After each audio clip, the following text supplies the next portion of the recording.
Hi! So, today, I'm going to open my coupon challenge box.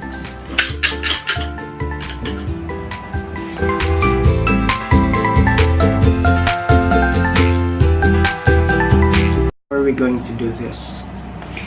Okay, so,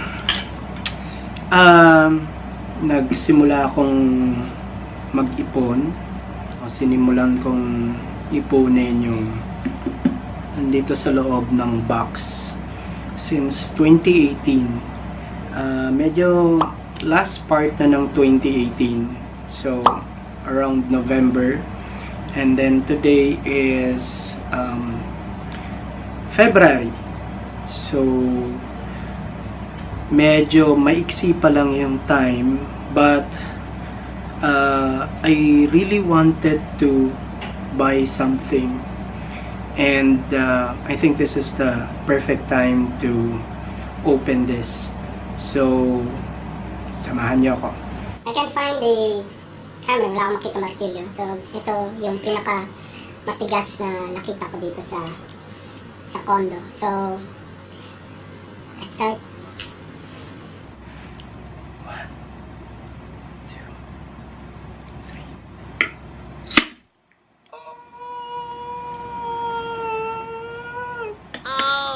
One more.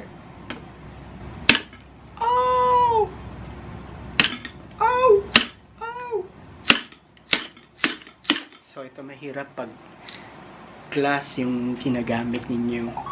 Medyo marami ng shards ng glass. Mga maliliit na pieces ng glass na. Be careful. One eternity later. So this is the disadvantage of this kind of a parang alkansya type compared to the one that was started before, na ipon challenge, made up of metal or aluminum can. So I think that would be easier to open compared to this one. So almost out, but I want to totally take off the pieces of glass. So I'll come back. I'll just get a piece of cloth para matanggal natin without using our bare hands. Okay, so I got one of this and one of this. So we're going to take off the pieces of glass using this.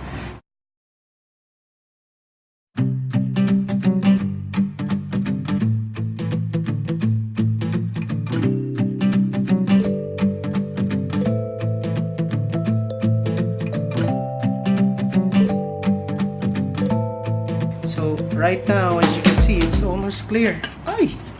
Okay! So we have one that fell off. And then, I'm not going to cut filming so that you will see that this is exactly the money that was inside the box. And then we can actually count how much it is. And then, in doing that, I'm going to tell you some of my life story, why I continually do this. I think every year meron akong I set aside something, may tinatabi ako, especially when I'm preparing to buy something considered as parang yung gusto mo, hindi dahil kailangan mo. So because of that, I really need to set aside something para doon sa part na yun. So I'm going to put all of this here. Okay, so again, I think it's not that much in terms of yung duration ng pag-start ng pag-ipon, because this is considered to be November, December, January, February, 4 months. So I'm going to adjust the camera a little bit so you can see more of what is happening during the count. Okay, so we're going to set aside yung 1,000 and then after that go down 500, 150, 20, and so on and so forth. So in doing that, let me just tell you or inform you, for those who are not who does not know me or familiar with me, hindi po ako mayaman at definitely hindi po ako mapera. Actually, kaya po ako nag-iipon dahil hindi nga po ako mayaman. So I remember posting in FB saying that this habit was passed to me or was taught to me by my mother, because when we were little, dahil wala nga kaming masyadong material na bagay nung maliit kami, we were already taught on how to manage our expenses, magkano yung baon namin, pagkasyahin namin kung wala kaming pera, gawa kami ng paraan kung paano magkapera. And along that line, marami akong natutunang gawin in a positive way. So at an early age, that was when I was 6 years old, I already wanted to earn for myself. So naghanap ako ng paraan kung paano kikita. So what I did was, I asked kung may nakita kasi ako nagbebenta ng bibingka. So tinanong ko saan sila kumukuha ng paninda nila. And then I jumped into it. Pinuntahan ko, and then they told me benta, tapos at the end of the day, pagkatapos ibalik yung pinagbentahan, and then I don't remember, a certain amount of money, may pera na komisyon na ibibigay sa'yo doon sa napagbentahan mo. So that's one of the things that I did when I was still in grade 1. And aside from that, I also learned how to magbenta ng papel nung grade 1, na kung saan syempre papatungan mo ng konti para kumita ka. And then even while playing, habang naglalaro, during that time, I don't know kung matatandaan pa ng mga kabataan o may nakaabot pa nung panahon na meron pang text. Yung text na pinapalipad nila, pinaglalaban nila. I was good in winning, but wala namang value yung text. So sabi ko, bakit hindi ko ibenta doon sa mga natatalo? So kapag natatalo, I try to sell them some of those yung mga text na nasa akin, dahil masyado din madami. And aside from that, sinasama din kami ng, I remember, sinasama kami ng mom namin when I was still in elementary sa baklaran. So what we do there is that mamimili o kukuha kami ng paninda sa baklaran at around 4 a.m. because ang class namin sa elementary starts at 6:30 a.m. So 4 a.m. kami wake up, since we are 3 in the family, kami ng mother namin. Dalawa lang kaming medyo mas malaki. Yung bunso namin is hindi pa yata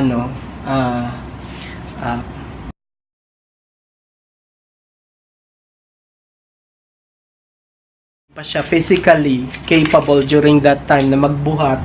So dalawa kami, alternate ng sister ko, gigising ng maaga, and then we would go to Baklaran and buy. Ang paninda ng mother ko before was shoes and bags. So she would get that sa Baklaran, and then 1 to 2 hours we would go back. We'd go back to the school, and then eventually ibebenta din yun ng mother ko sa cottagers niya in order to add for the salary that she was already getting during that time. So typically we weren't nasa average or class B na family. So we were really striving during that time. Actually wala nga kaming television during that time, and para makapanood, we would go to our neighbor, pupunta kami sa kapitbahay namin, and then makikinood kami ng TV. So I'm almost done with this. Konti na lang yung 500, and then we're going to count kung ilan lahat yung naipon natin doon sa part ng 4 months. Okay, I would love to extend the yung ipon challenge for 2 months or more, but ito na kasi yung time na pinag-iipunan ko, and then it's not a matter of life and death. Actually, it's more of a parang a combination of necessity, and at the same time it's a treat to myself. So not really every year, but from time to time you have to learn to treat yourself. Yeah. So this is one way of doing that, and I will tell you kung ano yung paglalaanan ko nito once I secure kung magkano na lahat. Okay, so again, samahan niyo ako, and konti na lang at simulan na natin bilangin ito. So I'll come back, I'll arrange the remaining part, and this is almost all of it, and then we'll count. Okay, so we're back, and I've already cleaned up the little pieces and shards of glass. I wouldn't again advise that you use this not unless you're really careful and you're more concerned of the aesthetics. Mas gusto niyo yung itsura kesa doon sa safety. So again, I've already organized the content of the ipon box. Naglagay ako ng konting barya, so I'm going to set this aside, and then we'll start counting kung magkano yung na-ipon natin. Okay, are you ready? Let's start.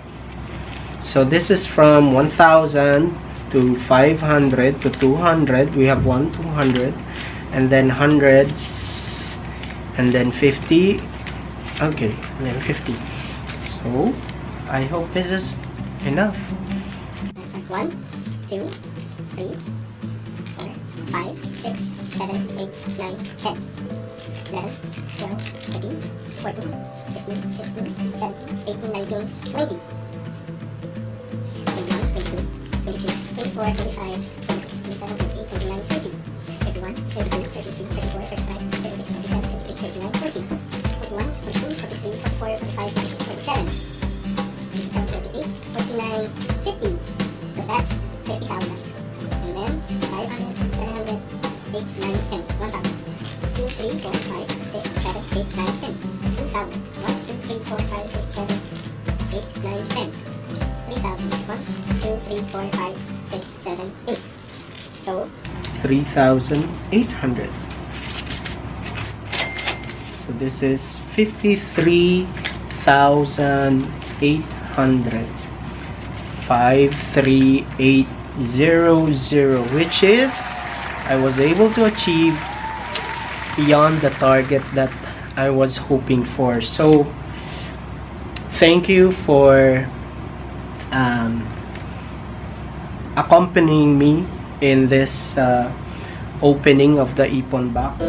Actually, I'd like to send a message to the youth, to the young ones, and adults alike, that we really need to maintain and continue habits that would benefit us. I'm not saying that I have one right habit right now. We can set aside an amount, even kahit konti lang, because it is not the amount that counts, but it's what you learn in setting aside the amount.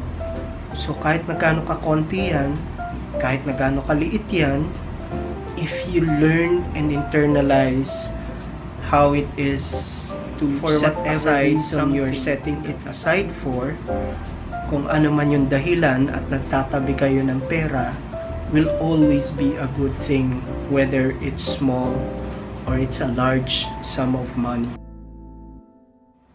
So I hope you encourage your friends, your children, and even yourself to continue. Aside from what you have already set at the bank, I have a separate bank account aside from this one. So this is just for something that I really am saving for. Aside from your bank account, try to set aside something, an amount na instead of parang everyday going out or spending something na it's more of a vice than a hobby or something that is a necessity. Instead of putting it, yung sabi nga natin, bisyo, which is wala naman siguro talagang bisyo na maganda, iipon na lang natin dito. And eventually, in the long run, kung hindi man yung value, yung natutunan ninyo, would be more than enough as compared doon sa value na naipon ninyo. Trust me, I've been there. Okay? So, thank you again, and have a good day.